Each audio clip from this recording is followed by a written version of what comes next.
Деваштича также Девастич, 7 век, Самарканд, 722, Таджикистан, Сагдийский Афшин, один из последних правителей Сагдианы, правитель Пенджикента, предполагаемая дата начала правления – 708 год. Деваштич был сыном некоего Йодхиштака, который принадлежал к знатной сагдийской семье Дыхкан из Самарканда. Семья носила титул Тур, Шур или Сур. Такой титул, по всей вероятности, мог вести свое начало от служащего сасанидского царя Бахрама V, который включал Сагдиану в состав своего государства.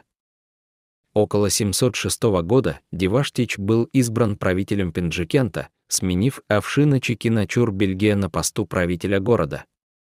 Однако он не обладал абсолютной властью и делил свою власть с другими князьями. Хотя Деваштич правил только Пенджикентом, он претендовал